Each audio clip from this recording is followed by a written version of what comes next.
Okay, hello and welcome to Movie Corner, where I sit in the corner and talk to you about movies. It's been quite a while since my last video, so I've seen a few films.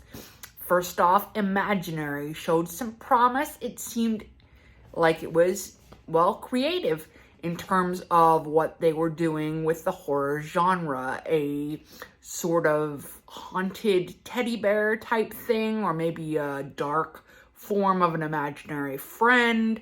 Watching the film, though, they ended up crossing the barrier of suspended disbelief, where it was hard for me to really be like, yeah, maybe that might have happened in an alternative world. Kung Fu Panda was your classic animated genre film. It was cute, it was lighthearted, it had Jack Black in it. Love Jack Black, always a great time. It had a new twist on the plot.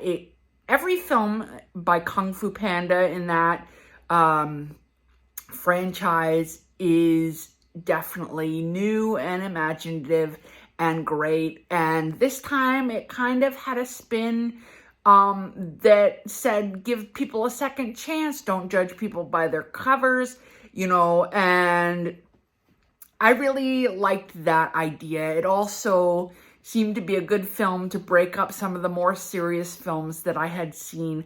I saw Shaitan, which was a Hindi film, possibly a Bollywood film, but no, it did not have a lot of singing and dancing. It was dark.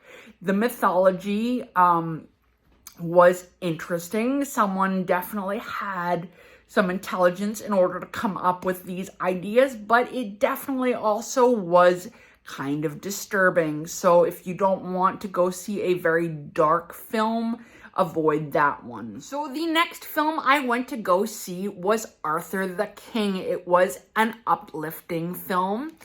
Like I said, sometimes it's good to see something more lighthearted. It was a movie about a man who befriends a stray dog that is in need of help. And of course, a happy ending is great. Sorry to spoil that one, but my review would not be complete without saying that. Because obviously it would be a completely different film if the dog did not make it. It is based on a true story. So again, another great time in terms of feeling good about life and people. And I suggest if you want to have hope in humanity, go and see something like that. It had Mark Wahlberg in it. So if you're a Mark Wahlberg fan, there's that as well.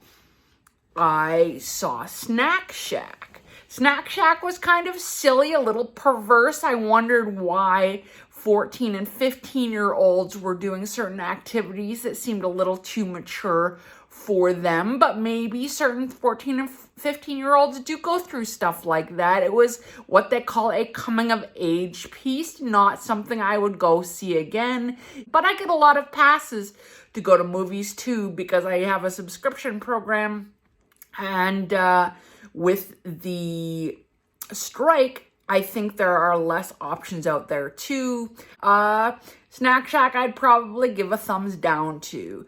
I went to go see One Life. One Life was a very serious film. It was a very moving film, though.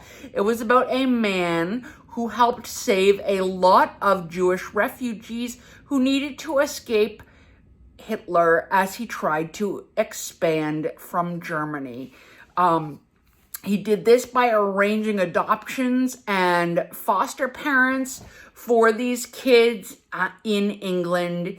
And he went through a lot. He jumped through hoops to do so. It is also based on a true story. So if you want to have good feelings about people and what they do for each other, another good choice. Okay, so Ghostbusters Frozen Empire. It was both imaginative, creative, new, and classic at the same time. They had old characters from 40 years ago.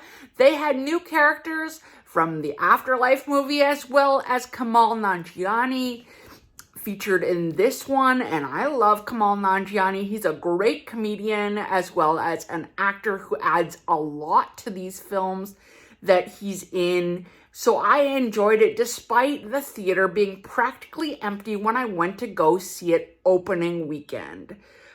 They claim that Ghostbusters Frozen Empire is #1 in the nation. I'm not entirely convinced. I went to go see Late Night with the Devil. Now that one was amazing, and I didn't even know about the film until I read the title in the listings while I was picking my ticket out for the night.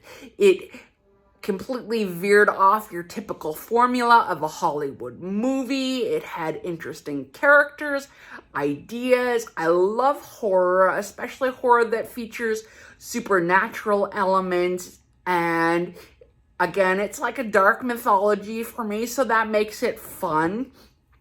It was basically pseudo found footage, but it worked in a way that was much better than films like Blair Witch that just made me sick from the motion of the camera.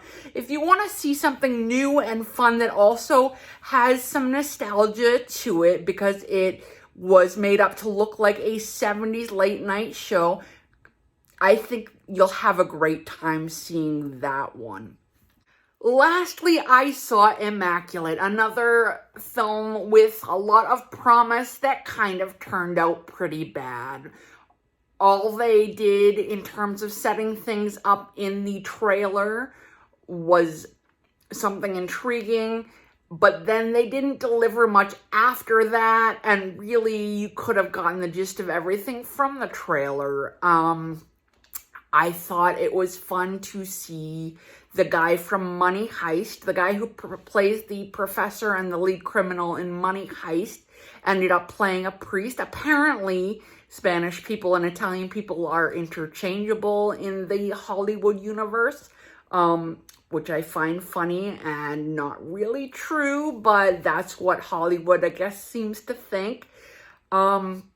But I liked the actor, and I was a big fan for a while, and so that was the one redeeming quality about the film. Otherwise, I probably wouldn't have cared to see it at all.